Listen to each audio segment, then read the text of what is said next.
Welcome to Spacevidcast, episode 12M for Friday, what is it? May 27th, 2011. We are the internet's Mr. and Mrs. Carrie Ann Higginbotham, and we will be your hosts for this evening. If you don't understand that reference, it's because you weren't here for pre-show. Hey, speaking of understanding that reference, you'll notice we've broken from our standard format of calling it it's a season number. What is our So a season number, yes. that 1, 2, 3, 4, and right. then dot, and then the episode within that season. Right.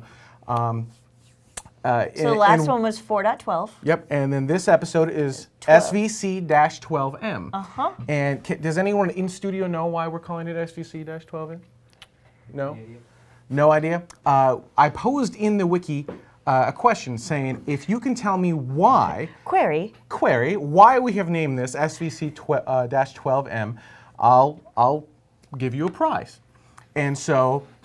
the real sus... First person to email was the real sus with the subject of you need to make your questions harder. Whatever. I said why and what do the numbers mean? So the reason why, he didn't quite get right, but I accepted his answer, which was a good answer.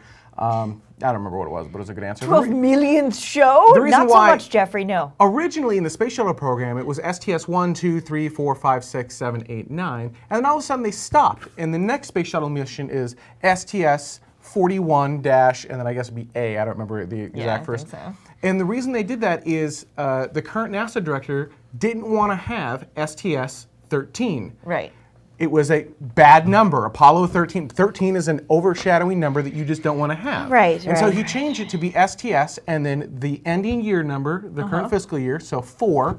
The launch facility that they're at, 1, which is KSC, the primary launch facility. 2 would have been at Vandenberg Air Force Base. Okay. And then the letter at the end is the slated launch for that show. So 41A would be 1984, Launch Site 1 for KSC, first launch of the year, scheduled launch of the year.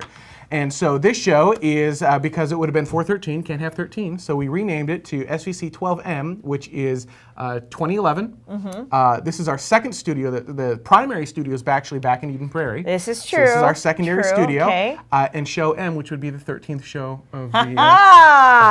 Huzzah! I was going to guess that. Yeah, they're saying they were going to guess it. That's what it is, obviously. So, the real sus, congratulations. You have won a box of moon pies. And while I'm at it, you've also won a Roku. Congratulations. Oh, hey. look how that just slides out of nowhere from underneath the graphics. So there you go. You've got a Roku, so you'll be able to watch a Spacevidcast on your HD TV. And, of course, we will throw the moon pies in there as well. Bam, moon pies. And I expect you to record a video of you timing yourself in a moon pie competition. So there you go. A little bit of shuttle trivia. Speaking of shuttle trivia, yes. So Carrie Ann, you've got a day job, and they decided that yesterday, yesterday was Sally Ride Day at your day job. Yes. And because it was Sally Ride's birthday was May 26th. So they turned to you and they said, "Make me some." They said, "You're the space trivia. geek, right?" And I said, "Oh, yeah, that would be me." And they said, "Well, it's Sally Ride Day." And I said, "Oh, great." And they said, "We want to have a quiz about Sally Ride." So what are the few things that you learned? Because awesome. Much like NASA Edge, we've kind of got the insider and outsider, right? We've got the space geek and the non-space. Just because I know some space things doesn't mean I know everything about every astronaut ever. So let me just whip out 10 facts about Sally Ride. Sally Ride, the first female American astronaut in space. So give me a couple factoids that you learned about Sally Ride that are kind of cool. So a couple of weird things that sort of stuck out to me. There are 2 elementary schools that are named after her, neither of which are from her home state. I thought that was kind of interesting.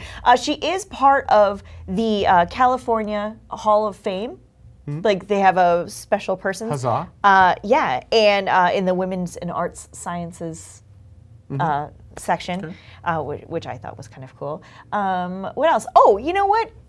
You want to know how she became an astronaut and what she was thinking she was going to do before she became an astronaut? Absolutely. She was a nationally ranked tennis player. I can see where this transitions to astronaut. Right, exactly, right? She got her doctorate in physics, but she answered a newspaper ad. She was one of 8,000 applicants out of a newspaper ad to become an astronaut. An astronaut. Is that, but I mean, how ridiculous is that? And if there was an ad anymore? You know what's interesting? So she was in the TFNGers, which is the what's the safe version that I can say on air? It was the 10 first new guys, I think is what they you they go. said. The first group of shuttle astronauts to be brought in after the Apollo era. And there's actually a great book that Vax Headroom in the chat room turned me on to called Riding Rockets. And while it's not about Sally Ride herself, it does mention Sally Ride and a little bit about her personality. And it's just a really good read. So. Two other really quick things. She only rode on Challenger on both of her missions, and she's the only person to have been on the investigative crews for the Challenger disaster and the Columbia disaster. Interesting Sally Ride factoid. So happy birthday, there you go. Sally Ride. All right, speaking of anniversaries and dates, we've actually got the 50th anniversary of Kennedy's historic speech. We must go to the moon speech. We must go to the moon. So you know what? We would not be a space show if we didn't give you a little bit of space geekery. Here you go. Here's just a small snippet of the 17-minute speech that he gave at, I believe it was at Rice University. Here you go. But why, some say, the moon? Why choose this as our goal? And they may well ask, why climb the highest mountain? Why, 35 years ago, fly the Atlantic? Why does Rice play Texas? We choose to go to the moon. We choose to go to the moon.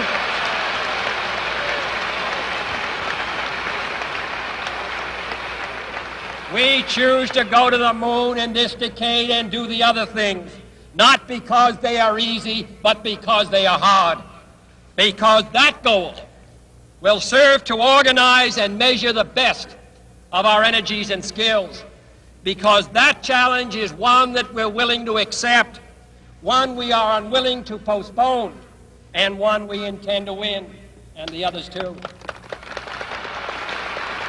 And so we actually aired a slightly longer snippet of that speech than you're used to hearing, which is just the "we choose to go to the moon" portion of it. But it's actually really good. You just YouTube it, and you'll be able to find the "we choose to go to the moon." And there are two slightly different variations of the speech. Correct. There was one that he gave in front of a special session of Congress. Right. And then there was that version, which he gave as a speech. I believe that was at Rice University. And that's the more famous of the two. The first one didn't go over quite as well as the second one did. Right. And involved a few other things that he did not mention in the second speech. But he created a legacy with that particular speech. And on USA Today, a few astronauts have called President Obama out, saying, you know, you're not living up to the legacy set forth by JFK. And this is by Neil Armstrong, the first man to ever step foot on the moon, Jim Lovell and Gene Cernan. Gene Cernan, the last person to step foot on the moon. So all Apollo astronauts, all amazing people, and all, it's actually really something you should read. The link is right there in the bit.ly URL, JFK Legacy. And basically what they're saying is that the fact that the Obama administration canceled Constellation, not that the shuttle is gone. I think most educated people in the space program agree, not all, but most people agree the space shuttle needs to go away. It locks us into low Earth orbit. It is not a safe vehicle. It's 30 years old, and the proponents of the space shuttle say, well, yeah, it's designed to do 100 missions each. Yeah, but not for 30 years. Right. So space shuttle needs to go away. They're saying canceling Constellation was the wrong move. And there are some really great quotes out there, tongue-tied. They're all great quotes out there. Great quotes talking about how this doesn't make sense, how what they wrote in USA Today is an old way of thinking. And I'd like to highlight a few of them. One is Constellation would have cost the country way too much money. It would have been Apollo all over again. And we can't relive Apollo. The political circumstances that were around Apollo program at the time do not exist right now. It's a very different era. It's a very different time. NASA is not the same agency that we had during the Apollo era. Right. And Constellation would have essentially drained all the funding from NASA, and it would have been the exact same thing. If we were ever able to actually finish building the rockets and fund them, we would barely be able, we couldn't even afford to fly them. Yeah, that's They're just scary. too expensive. It doesn't make sense. Additionally, it's not that NASA is sitting back and doing nothing. NASA, under the tutelage of Dr. Mike Griffin, back when he was NASA administrator, they developed something called the COTS program. And this is a program that gives money to private space, companies like SpaceX. Consider this, for just the cost overruns of the Ares 1 program, not the whole program, just the overruns of the Ares program, SpaceX has designed and flown the Falcon 1 5 times, they have designed and flown the Falcon 9 2 times, and they have designed, they've also designed and flown the Dragon Dragon cargo capsule, and they have and that flew once successfully, and they have designed the Falcon Heavy rocket. All of that for simply the cost overruns of the Ares 1 rocket, which, by the way, has never launched. That's the Ares scary. 1X is not an Ares rocket. No. The Ares 1 is a paper rocket only. Think about that for a second. That is American innovation right there. That's taking the best of what NASA can give them, is funding these privatized companies and saying, you know what? Having one vehicle isn't good enough. We're going to spread it out. We're going to allow American privatized companies to innovate. And this is what we're all about. This is commercialism. This is awesome stuff. And it's not just SpaceX. It's Orbital Technologies. It's Blue Origin. It's Masten Space Systems. There are tons of space companies that can do what people want NASA to do, which is to build vehicles to ferry to low Earth orbit. LEO's not hard anymore. We're very good at LEO. So yeah, this is great. Someone should have a heavy lift vehicle, but Constellation's not it. And living in a 60s era mentality isn't it either. So just, these guys are great guys. They put their lives on the line for Apollo. Yes. But just because they did that doesn't mean that they are experts in the future of human spaceflight for this country. And there was somebody on Twitter that said basically, you know, we don't consult airline pilots about airline economics, so why are we listening to old astronauts? About space policy. About space policy. I think it's a outdated point of view on Constellation. If you were to go back 5 years, maybe you can make that argument. But knowing what we know now, I'm a little surprised that they're making that argument. It just seems somewhat uneducated to me. Like, you cannot repeat those things of the past. So hit the link at the bottom of the screen. Read the comments. It is an interesting read. It is. It's not a bad read. No, it's no, just no. that it doesn't make any sense. So, all right. I lost my wiki. Oh, there we go. Oh, sorry. Speaking of Constellation being canceled, so Yes. Constellation was, for those who don't know, because I'm trying to make the shows for non-space geeks too, and I keep forgetting that sometimes people have no idea what Constellation was. So we got rid of the Space Shuttle and we replaced it with something called the Constellation program, which consisted of 2 different rockets, an Ares 1 and an Ares 5, a small rocket and a really big rocket. And then on top of the rockets, much like you had the Apollo capsule, there was going to be an Orion crew capsule. And then there was, for landing on the moon, the Altair lander, and a bunch of other things that went with it. But a Constellation was a program that encompassed a bunch of different things. So that program is canceled, but certain aspects of it do live on. And one of the things that lives on is the Orion crew capsule. You're going to have to take it from here for a moment. Oh, okay. So NASA announced Tuesday that the design of the new deep space exploration capsule is based on the canceled Orion vehicle, which they've been working on since about 2005, 2006, is my understanding, correct? Orion? They've been working on it since Constellation was announced. Well, it's been brought, right? Yeah, 2005? Okay. Yeah. So that's kind of the direction we're going in, which kind of makes sense as well because we've spent so much money on... About $5 billion, if I remembe right? Right. Yep, so we've spent $5 billion on Orion thus far. Right, in the development of this capsule and what have you. So it's even though Constellation as a program got scrapped, that doesn't mean that Orion got scrapped. Orion is living on. And in a couple different forms, actually. And this is one of the forms. It's going to be based on Orion. It's a deep space craft. And that's kind of that's some of the original mock-ups of it. And the thing with Orion is, unlike the Space Shuttle, it can go to the moon. And if you want it to, now it'll be a, what is that, tin can? I mean, it'll be... yeah, like a tuna can. But Yep. very much harking back to the Apollo's days. It looks very similar to that. It's the same kind of concept, et cetera, et cetera. Well, as BZ Wing Zero in the chat room would often say, the physics haven't changed. And so Right. the reason it looks like an Apollo capsule is because we figured this stuff out in the 60s. The design just works. Right. You'll notice that the Dragon Crew capsule from SpaceX Also very similar. Very, very similar in design. Although I would like to point out, $5 billion for Orion is still 5 times more expensive than all of the money SpaceX has ever spent. And they have the Dragon module, which they were working to build a crew. But again, this gives us options, right? There you go.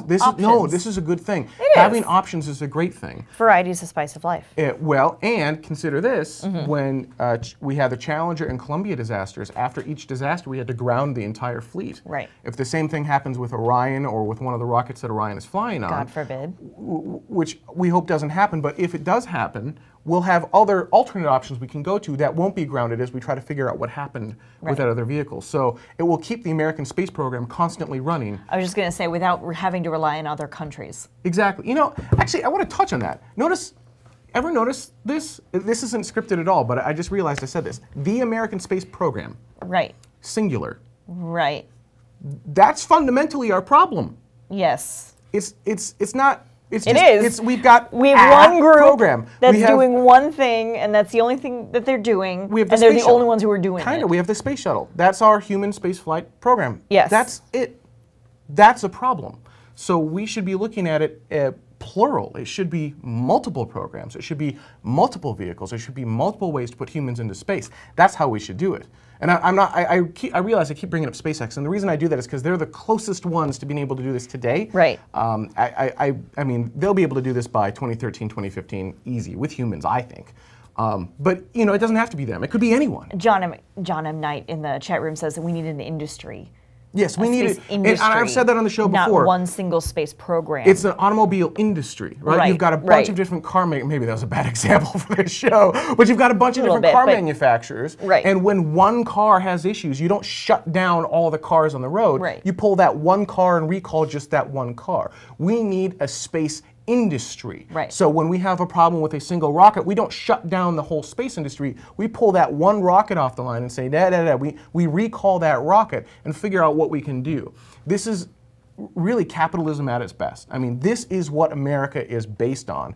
And going back to the original story, I don't understand why they would want that.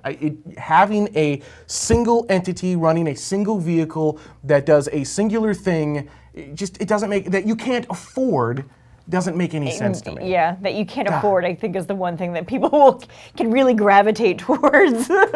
But one thing, while Dragon can kind of go to the moon, yes. I don't know how much of a deep space vehicle it is. Right. I would actually, I mean, I just don't know. Maybe it is a deep space vehicle. But SpaceX, I'd love for you to come on the show and talk about Dragon.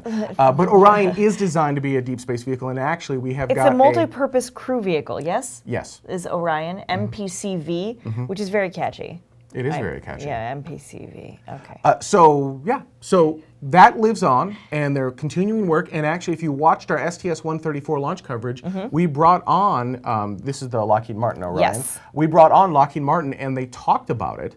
And they went into some detail as to what it's all about. That was really cool. That was really interesting. You know, we'll post a snippet of that up on the website. And Epic subscribers, you can download the whole thing. I had fun with that one. What's my next story? So then we're going on to... We're going to do this right before we go into break. This is a fun one. This is, talk about controversial. The whole top half of the show is a little bit... You know, it is a little bit. So, and chat room, I'm just going to move the chat room closer to me here. One more Apollo astronaut who, admittedly, again, sort of more space geek, sort of less space geek. I saw this name and said... You're wearing a SpaceX shirt. I am. And I said, who? Who's this? What guy? This guy was an Apollo astronaut? They were like, yeah, he was the last guy to step foot on the moon, or the last guy to leave the moon. And I was like, I know. That's a fun little debate. Who was the last man on the moon? Is it the last one to step foot on the moon, or is it the last one who stepped foot off the moon? Yeah, he is very specifically, and that was because especially with these two articles back to back, it was like last guy to be on the moon, and I was like, wait, I thought the other guy was the last guy to be. Oh, last guy to step foot onto the moon, last guy to leave a foot on the moon. Okay, understand. So in any case, I'm sure some of you already know who I'm talking about, but his name is Harrison Schmitt, and very honestly, I had no idea who this man was. No clue he was an Apollo astronaut. So I was like, why are we listening to this schmo? But in any case, let me just sum it up. He wants to get rid of NASA completely. He wants to scrap NASA completely and start an all-new agency. I'm not necessarily against that idea. This article that we've linked to isn't very clear on all of the different points, though, because we have talked about this. Yes. We've talked about, making NASA kind of the FAA of the space program, or at least part of NASA, because what NASA's doing with, the manned space part of NASA, because what NASA's doing with the planetary sciences is amazing and wonderful, et cetera, et cetera. And I think that they're doing such a great job, I wouldn't even want to touch that, if that makes any sense. Well, you do have programs like JWST, James Webb Space Telescope, which is woefully over budget. Okay, fine. But I don't want to completely shut down every last thing that NASA's doing and only make them the FAA of space, because that just seems a little too harsh. Yeah. Right? I think, yeah. I mean, and that's the thing that sometimes people forget is NASA is more than just human spaceflight. They have their hands in a little bit of everything. But at the same time, this legacy infrastructure that we can't seem to get around. Yes. Congress building rockets, because NASA doesn't build rockets anymore. Congress builds them, right. And then NASA figures out how to jimmy rig it into their Which specs. is kind of what Schmidt is saying. He's asking for an overhaul of the space program, partly in response to Obama's budget, et cetera, et cetera. The best part is here, it says he wants to, shut everything down, reform, and come back new as NESA. NASA. In 2013. But I don't think I ever got what NESA was supposed to Here's the problem, stood though. for. NASA has a great brand. It And I know does. this sounds terrible and stupid, but it does matter. NASA is an inspirational and iconic logo and name to humans worldwide. And just shutting that down for the sake of shutting that down and giving it a new, and it's not for the sake of, but shutting that down, people are gonna, that's just not a reasonable thing. It's not gonna it just won't happen. Sorry. It's just not gonna. But you can still reformulate under the existing system. Yeah. What needs to happen really is Congress needs to stop building rockets and forcing them to use certain technologies that are maybe good for the rocket, maybe not. Well, Congress should let NASA build the rockets and say, here's your budget, here's your destination, go. Because Congress, you're not rocket scientists. Stop it. And then NASA does kind of need to, Well, the best part is that the hard. funding, the funding would have to be increased by a cost of $2 billion to $3 billion more than what NASA's currently costing taxpayers. And Schmidt totally believes that taxpayers are completely going to be willing to foot the bill. No way. Look, I live in Minnesota, all right? The Vikings have a stadium. All right, they have the Metrodome, but we can't use it right now because the dome, part of the Metrodome, no worky. You may have seen some of the news on that. Right? Yeah. We cannot convince any part of the state to rebuild or to build a new stadium. We can't. This is our football team. It's our state football team. For some people, it is our pride and joy, and we can't even get a new stadium built. We can't agree. Even outside of that, we're in Minnesota. We're not a space state, so people here don't care about space. And I think sometimes the people who live on the coast, specifically those on the Space Coast, they're kind of surrounded by other people who are space geeks. I never knew the Space Coast existed until I went to go visit the Space Coast. That's not what the rest of the country thinks. Y'all. Realistically. So anyhow, interesting concept. I think the execution's wrong. There you go. This is what I propose instead. It's the Bencredible Space Empire. I think I believe this is what I believe we should build. This will solve all of our problems. I will run the Space Empire. And yeah, for those who are sci-fi fans, I hope you enjoy the reference there. And that's how we solve all of our space programs, is the Bencredible Space Empire. On that note, we're going to take a break, and when we come back, more space geekery. Stay with us. We'll be right back. Okay, everybody, here are some brand new space pics from the ISS. Thanks, Astro Explorer. These photos are really great. Can you share more? Of course. You know, Amanda J., these images in many ways connect us all. They connect us by the technology developed to explore space, also keeping us closer and safer on Earth. We now have satellites and sensors to alert us to danger and aid disaster relief efforts. Space technology helps us track and fight fires to protect life. I heard something about eye surgery. You're right. Better eyesight to improve life. And medical breakthroughs to extend life. I get the picture. Space exploration makes things better on Earth. I'm on board. Think outside the circle.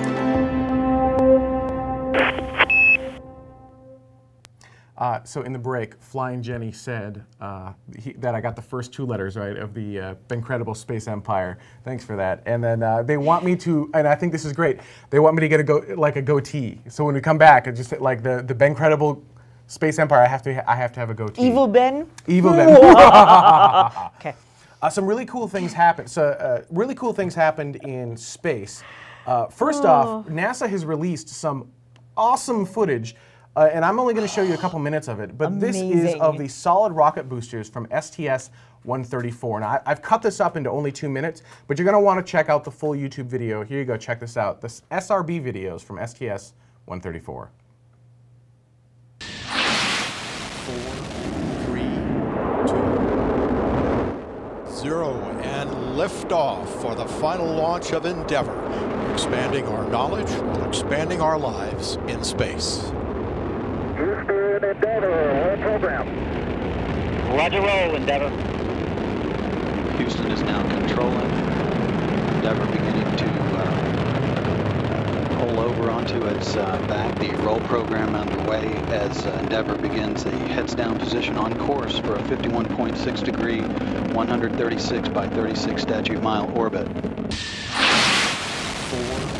3, 2, 0, and liftoff for the final launch of Endeavour, expanding our knowledge while expanding our lives in space. Houston, Endeavour, all program. Roger, roll, Endeavour. Houston is now controlling. Endeavour beginning to pull over onto its back. The roll program underway as Endeavour begins a heads down position on course for a 51.6 degree, 136 by 36 statute mile orbit. And standing by for separation of the solid rocket boosters.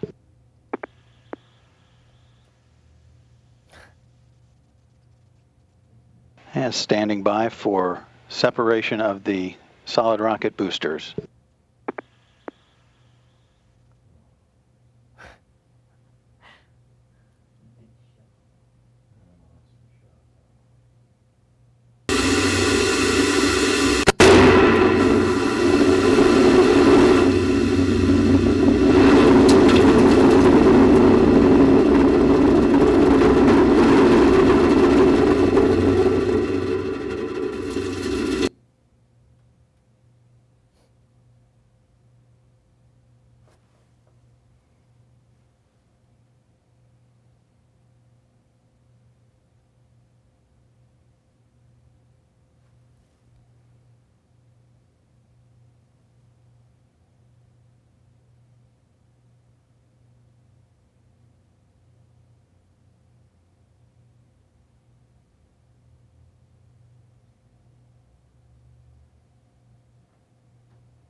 I just think that's cool. It's so, ooh, and you know when it hits the water because it just like stops for like that second and then. You know, and there's actually another clip in that video, I probably should have chosen it as well, that has the sound, the king, king, king, king noise as it's coming back. So for the non-space geeks out there, the solid rocket boosters, when you're looking at the space, I have props. Ooh, props. Look at this, watch this. Let's not break the Lego shuttle. Let's not break the Lego shuttle. These Yay. are the solid rocket boosters. The white and things. they're quite literally solid fuel. It's unlike the liquid fuel that runs in the giant orange external tank. This is solid fuel, and once you ignite it, you cannot shut it up. It's going. And there's a mixture that they've got in here, and these are the different segments. You've got 4 segments inside of the solid rocket motor. And there are 2 solid rocket motors, and you were watching the cameras that are attached to each one of those. And someone in the chat room said, beautiful HD. Actually, no. I run filters over it to make it look prettier, but no, those are standard def cameras only, actually. And they do look stunning. They're not normal shots that you get off of NASA TV. And it's so, well, I think part of it is that it's so clear up there that you're not dealing with a lot of atmosphere. And so it's even though it's SD, it's very And clean. so the shuttle launches, it's got the whole stack, and then what ends up happening is one at a time, if I pull the orbiter off, these will actually fire away from the external tank like so, and then these fall back down to Earth like you saw. A parachute deploys, and we have a little recover video on these, that. That's what you just and saw. each segment is reused in different launches. And so what was interesting is, man, I think it's STS-135 that actually has a segment from STS-1 in it. Oh. I believe it was either STS-134 or 135, but I'm pretty sure the final space shuttle mission, just by happenstance, happens to have a segment that was flown on the very first space shuttle mission. Happenstance. How cool is that? Yeah, I thought that was pretty neat. It's pretty neat. So, and as an added bonus, I just took apart the Lego shuttle without having it crumble in my hands, which is not something that normally happens. No, normally we have...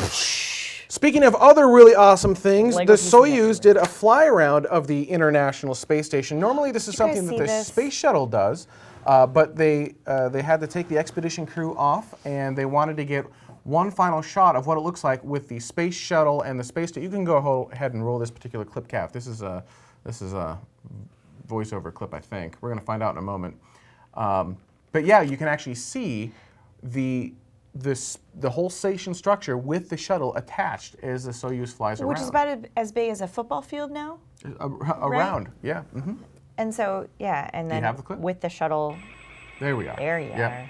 So you can see Space this is the Shuttle flight. You can Endeavour see the Space in Shuttle at view the on bottom the part of lower the screen. right side of your picture. You may want to Again, bring this these is the down a bit. engineering Or a lot. overlay Talking view. over that George. the Yeah, that's Russian not gonna work very well. Oh. So and there you can see there's the reverse shot. So there's the Soyuz capsule way back there. That's the Russian capsule.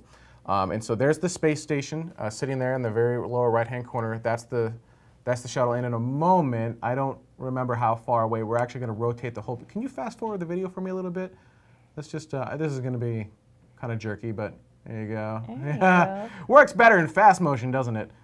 Yeah, there, and then it should flip around for us. It looked just like this. Okay, there's the Reverse capsule, shot, blah blah yeah. blah, and it's just really pretty looking. My understanding is that there we go. Okay, go ahead and play it at regular speed at this point. Yeah, check that out. So yeah, now I believe they actually had a camera and they were taking high resolution pictures out the window. I don't know that for sure though. Can the chat room verify that? Did the expedition crew actually take photos? Okay, yeah. So Bruce and SD is saying yes, they did take photos. So I haven't seen those photos yet. Hopefully we'll be able to get our hands on them. That's all right. Trebles is freaking out that the Earth is round. The Earth is round. So yeah, I just thought that was really pretty, really cool looking footage. Very, very cool. How often do you get to see that? Never. As soon as we get the really cool high resolution pictures, we'll show those. We'll show those. We'll bring those into the show. But until then, here you go. There's the tracking system on the Soyuz giving you shots of that. I think we'll skip the moon water thing for next week. But I do want to talk about Copenhagen suborbitals. This is a misfit rebel group of awesome amateur rocket. Well, they're like. These are one way of putting it. No, they're awesome misfit rebels, They right? are, but you're just like, these Goonies. Well, no, I mean, so Copenhagen suborbital. They are not professional rocketeers. They're amateur rocket scientists, and they are building a rocket. They have built a rocket, and they're towing it out. These guys aren't kidding around. They built their own submarine, by the way, and it works. It's the world's largest privately built submarine, I believe. And they towed their rocket out for launch last time, and it didn't work because of a LOX problem, if I remember right. So they had to come back. Now they're going to try their launch again, and they're going to bring it back out to sea, and they're going to wait for their window to open. And I'm cheering them on because this is really cool stuff. Head on. I'm pretty sure that brings you, I don't remember where that link goes. I'm pretty sure that link brings you to the Copenhagen Suborbital's website. Yeah. On their website, you can actually check out the vehicle designs. Like, I don't mean like CAD-based drawings. Someone using a pen and paper drew out what they thought this stuff should look like. Right? I mean, that's... It's a little bit disturbing. But this is real stuff. Well, yeah, but it looks like one of those things where like... they got the guy kind of in the thing. Like, right, but it's kind of like, you know how like Nike swoosh they say was written on a napkin? That's kind of what that reminds me of, is a little bit of like, I had this idea, and I know that we've been up for 3 days, but I'm going to write this down. And it's amazing, absolutely amazing. As Quantum G is saying in the chat room, he said he gave him $100 for the 2011 budget. It's CopenhagenSuborbital.com/2011 budget. If you go to the link on the screen, at the bottom of the screen, you should be able to get guided to their budget. We're cheering them on. I think this is going to be awesome. I'm excited to see what they're able to do, and hopefully they'll be able to launch this time. Even if they can't, so what? They'll launch next time. They're going to keep going at it. Till they get it. They do this because they love to do it, because it's fun for them. And it's interesting and fun, and it just kind of goes to show that we're at a point in humanity where kind of anyone can build a rocket that can send humans to space. Mull that over for a moment. I'm going to let you think about that as we... Oh, I do want to do... All right. That's fine. One last story. I know we're running a little bit long, but one last story. NASA has finally put an end to Spirit. This is the rover that was sent to Mars. Save Spirit. Save Spirit. Spirit and Opportunity were sent over to Mars. Spirit got stuck in the sand. It was there for a 90-day mission, and it's on day like 1,000 or 2,000. Or I mean, something. It's woeful. It's like years, gone on for years. It was only supposed to be there for 90 days. And there's a really cute XKCD cartoon. So here you go. Here's slide 1 of the XKCD. Yeah, we broke it into slides so you could read it. Really I had to break it into 4 parts. So here's slide 1. 89 days to go. Woohoo! Woohoo! Again, 90-day mission. And here's slide 2. Poor Spirit. Poor Spirit. Poor Spirit. Made me fight you. If I analyze that rock really well. All right, here's slide 3.